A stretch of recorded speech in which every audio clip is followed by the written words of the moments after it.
All right, Steeler fans, it is time for the Behind Enemy Lines segment, and I am happy to welcome the Horseshoe Huddle crew on. And yeah, it's not just one guy, it's two, Drake and Andrew. We'll start with Andrew. How's it going, man?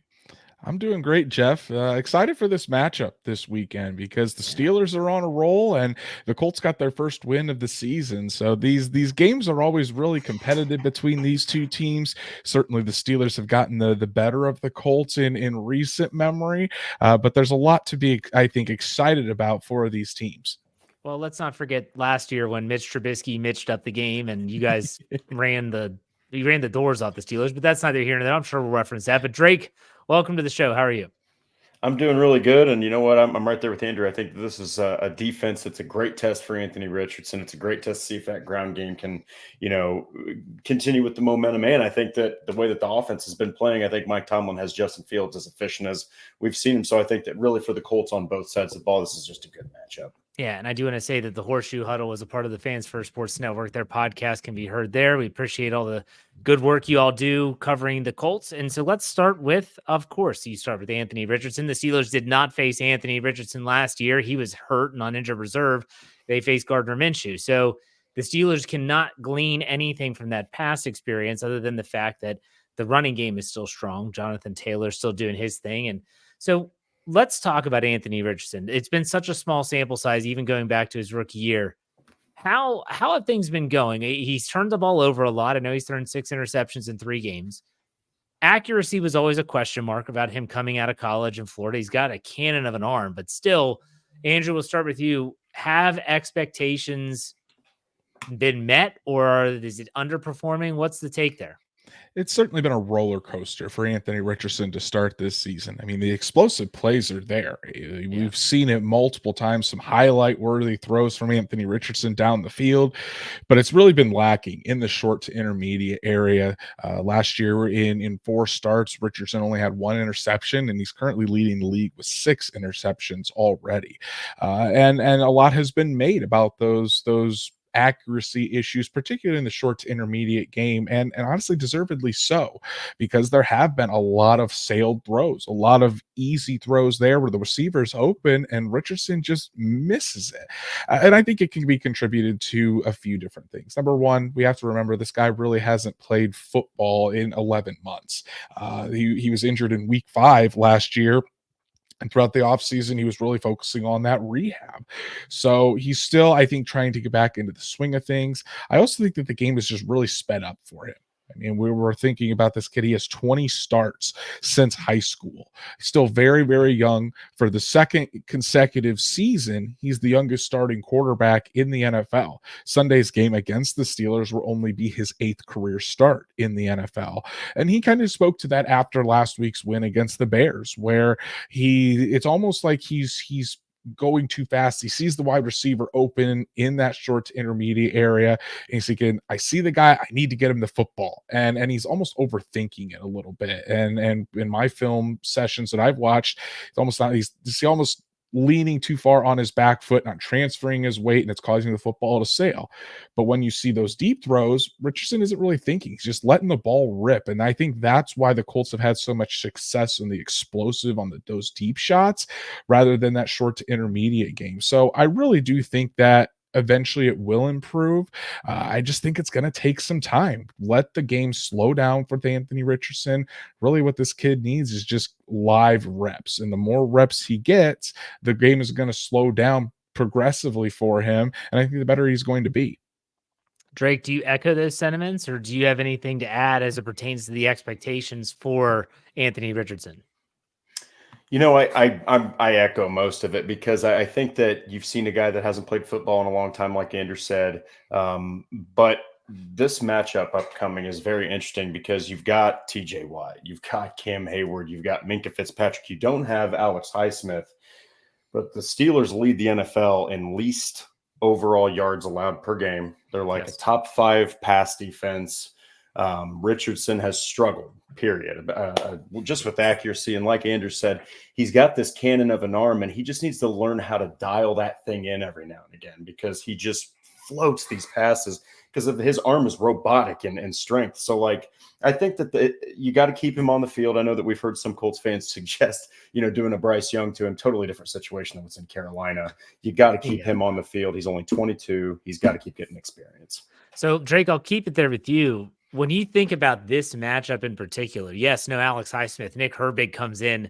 Nick Herbig had 8 pass rushes last game and had 2 sacks. One of them was a strip sack. The guy is talented in his second year out of Wisconsin. He's like a little TJ Watt clone. How has the offensive line been as it pertains to working with Anthony Richardson? He's a unique quarterback, and mobile quarterbacks are sometimes more difficult for an offensive line to protect. They've only surrendered 4 sacks this season, which is a good number. But how's the offensive line been for Anthony Richardson? The offensive line's been absolutely on fire. Honestly, Quentin Nelson is pass blocking out of his mind. Bernard Ryman's coming into his own. The rest of that line is just doing a great job, and they've been integral in Jonathan Taylor averaging over 5 yards a carry. But Richardson isn't taking sacks. He's not taking massive hits. He's just throwing bad passes, man. He's dirting passes, or he's throwing it to the defense, and he knows that he's doing that. So I just think that as long as the offensive line can stay on top of things, they can continue to protect him. But again, it's not often that you face off against Cam Hayward and TJ Watt. Yeah. Now, Andrew, to kind of compound that question, you said something earlier about how really little this guy has played quarterback, not just at the NFL level, but going all the way through college back to high school. It almost sounds to me like he's just experiencing an extended rookie season.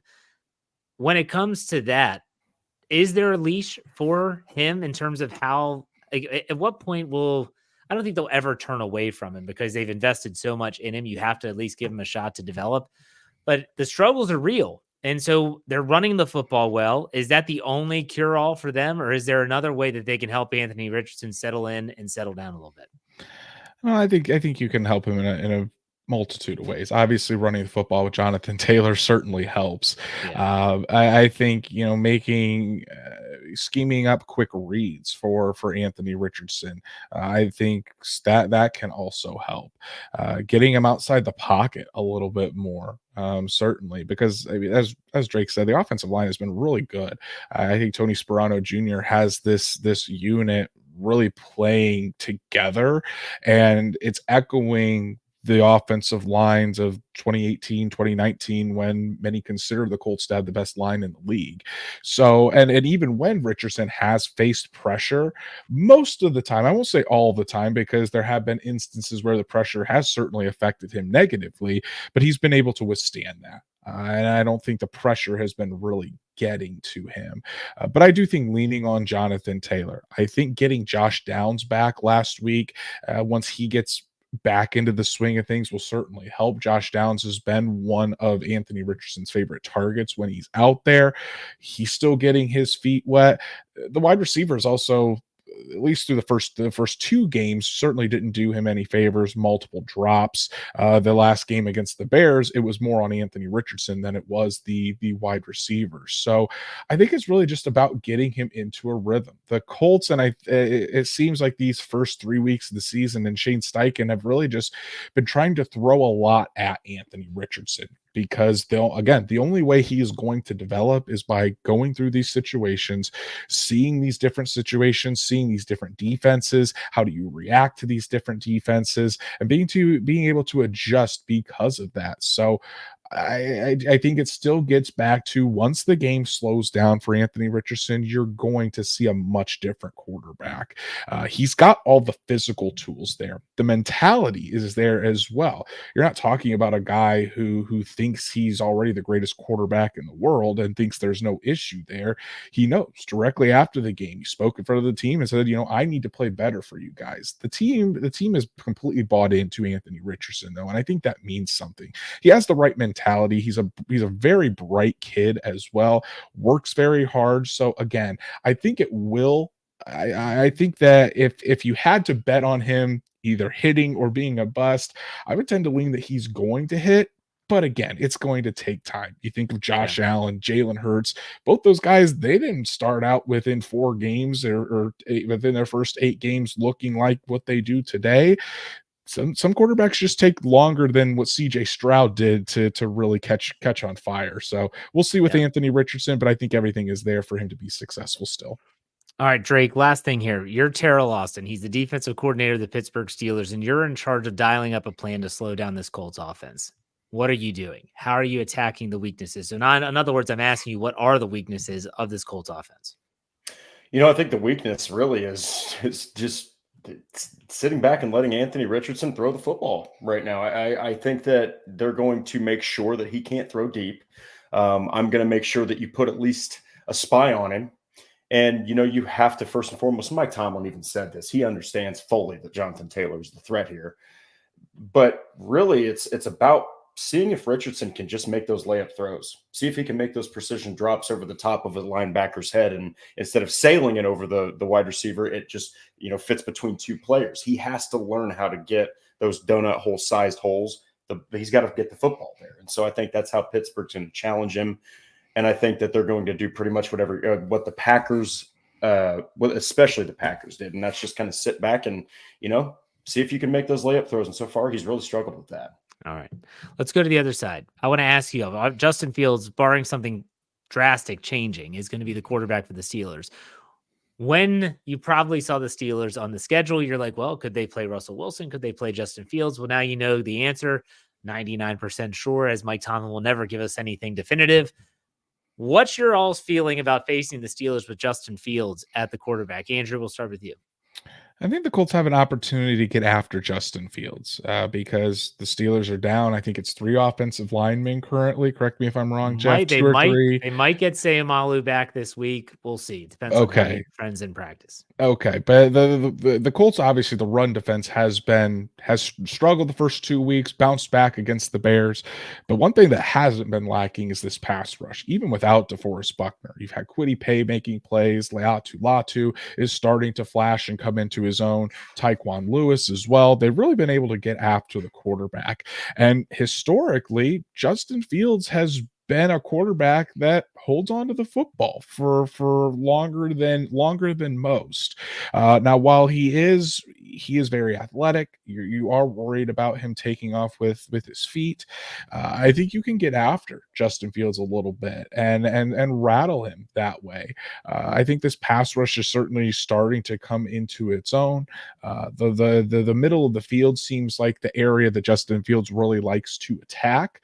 So you're going to want to make sure that you're tightening things up in that area. EJ Speed, Zaire Franklin. The safety play has actually been a positive for this Indianapolis Colts team. We knew Julian Blackmon was going to be reliable, but Nick Cross was a big question mark. And so far, he's been very good, especially in the run defense category. Leads the NFL in tackles at the safety position, which is good for him. Not exactly great for the Colts defense. You don't want your safety leading the NFL in tackles. But at the same time, I do think that it's just like any other mobile quarterback. Justin Fields has the ability to escape, so obviously you want to keep an eye on that, but you want to make sure you keep him in the keep him in that pocket. And with this Colts pass rush, I think they can take advantage of the Steelers offensive line in some of their weaker areas, especially since they have a couple guys that are dealing with injuries. Yeah, when you look at week 1 down in Atlanta, his passing chart looked like, I think it was Warren Sharp on Twitter that said it looked like a pitcher in baseball is getting ready to get sent down to the minors. There was nothing in the middle of the field. And then each week it's been reintroduced. And then last week, the week 3 win over the Chargers, he was actually spreading the ball all around the field. And he hit a big pass play, obviously, to Calvin Austin, which was a highlight reel play. Drake, I want to ask you about Justin Fields before I get into your guys' run defense, because that definitely has me kind of curious. So, Drake, what's your take on Justin Fields? I think I really mirror a lot of what Andrew said, but I do think that Justin Fields has found the right football team. I think that you've got 2. I'm serious. I mean, you look at the running back situation. You've got a couple guys there in Jaylen Warren and Najee Harris. Obviously they're both sitting at questionable, but I think Tomlin mentioned that he's really anticipating Harris to play. And while they're both averaging under 4 yards a carry, that's good for Justin Fields. So I think that those 2 incorporated in with him in the backfield allows for him to be athletic and use those tools that make him a real threat. But also he's established a rapport with Pat Freiermuth. He's established a rapport with George Pickens, and those guys are also, threats to make big plays, especially Pickens. I know that Freiermuth is more of your blocking possession, red zone kind of threat, but through 3 games, let's just say this: I like what Mike Tomlin has done with Justin Fields, and he looks as efficient as you've ever seen him. He's not out there. He doesn't look uncomfortable. He doesn't look like he's going out of control with anything. He's right in his lane, and it looks good for him. So certainly helps that you don't have Luke Getsy as the offensive coordinator for Justin Fields anymore. I will say that. True. Absolutely. Now, I'm going to ask you guys, because as I did on Wednesday, I do my keys to victory, and one of them was keep pounding. And this is a game where if Justin Fields doesn't throw the ball that much, that's fine. I mean, my gosh, I had to do a double take. The Colts are surrendering 179 yards per game on the ground. And when you brought up that your safety is leading the team in tackles, it reminds me of about, 3 years ago when Minkah Fitzpatrick was leading the Steelers in tackles. And they're like, oh, Minkah's so great. He shouldn't be leading the team in tackles. That means they're getting to the second level, sometimes the third level, and he's having to come up and make a tackle. What is going on with the Colts run defense? Because that seems to be the biggest weakness. Andrew, we'll let you go first. Yeah, it certainly wasn't fun to watch those first 2 games where the Texans and the Packers each put up over 250 yards on the ground on the Colts. But it seems like in the second half of the Packers game, the Colts found something. Gus Bradley had talked about it, that they were trying to do a couple of different things with this defense, and it was causing the players not to play as fast. They were just thinking too much.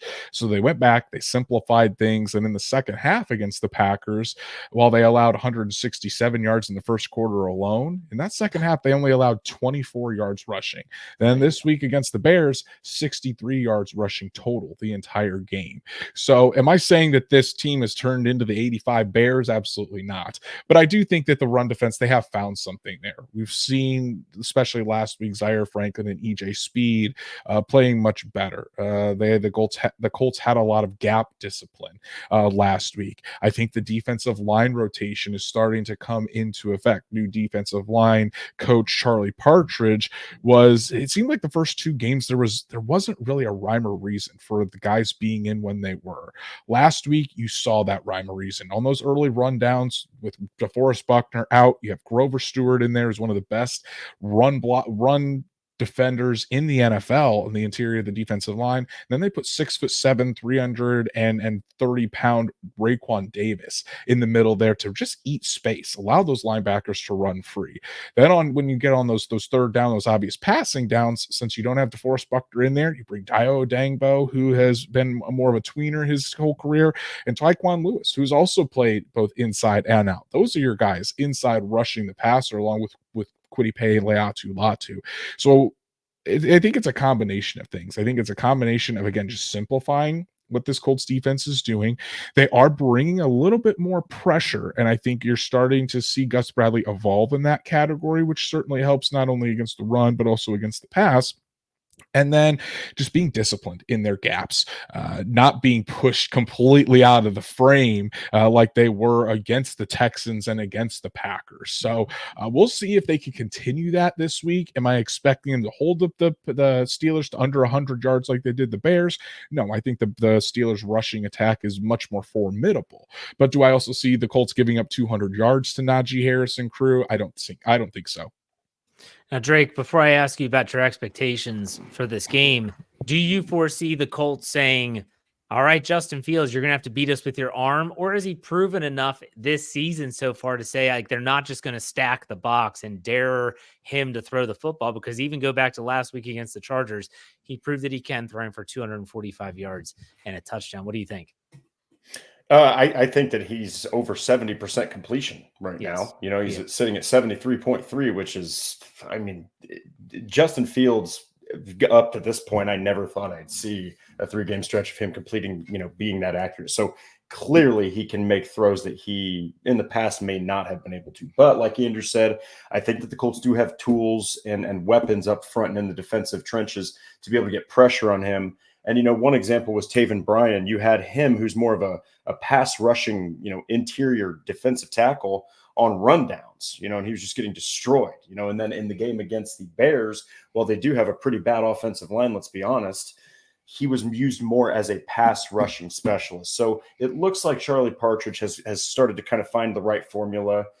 defensively up front, which, as we all know, is where games are won and lost. Yeah. So, Drake, how do you see this game playing out? I don't need a score prediction unless you want to give one. It doesn't matter. So, how do you see this game shaking out in Indianapolis? I think that these games are always so freaking close. It's hard for me to give a score prediction. So I think that what I'll do is I'll say Anthony Richardson, they've got to get the ball going on the ground. Okay. I do think that Richardson is going to be tested defensively to just make the layup throws. I would not be surprised if I saw a turnover. I'm just going to be honest. He's working things out with the mechanics, but I do think that the defense of the Colts is going to put up a way bigger fight than people might think. I know that the Bears are in all regards, arguably the worst offense in the league right now with Shane Waldron. But man, I do have to say that I think that defense is going to put up a fight at home. So it's going to be a close one. It's going to be hard fought for sure. Andrew, what about your expectations? I think this game is going to be decided with quarterback play. I really do. Oh, yeah. Because I think both defenses are, even though Justin Fields has got off to a good start, probably the best start of his career this season. I still think that the Colts would rather have Justin Fields go out there and beat them than have Najee Harris run for 250 yards. And I also think that the Steelers, they've seen Anthony Richardson struggles. They also see how the offensive line has been performing. They're number one in pass block win rate and run block win rate. And Jonathan Taylor back-to-back 100-yard rushing games. So obviously the Steelers defense is going to force Anthony Richardson to beat them and say, you've had trouble hitting those short to intermediate throws. I fully expect the Steelers to kind of sit back in a too high shell, to not allow anything deep. And they're going to make Anthony Richardson be patient, dink and dunk it down the field, while also kind of forcing his hand in and really focusing in on Jonathan Taylor. And I think the Colts have to do the same thing, force Justin Fields to not just go to his first read, but make him go through the entire defense. I think that's still an area of his game that he needs to work through and needs to improve on. So it's going to be interesting for sure, but I think that it's going to be predicated on which quarterback is able to execute the best in the little things. So far, that has been Justin Fields. We'll see if Anthony Richardson can answer the call. All right, perfect. Guys, I appreciate your time. I want to give you an opportunity to plug what you're doing for Fans First Sports Network and your podcast. So Andrew, and any social media handles, I'll let you go first. Go ahead. Yeah, you can follow me on X at Andrew Moore NFL. We do 3 shows a week for the Horseshoe Huddle podcast here on Fans First Sports Network. Do our live shows Monday and Thursday night on the Horseshoe Huddle YouTube channel. So check that out. Join the chat. It's always a lively group.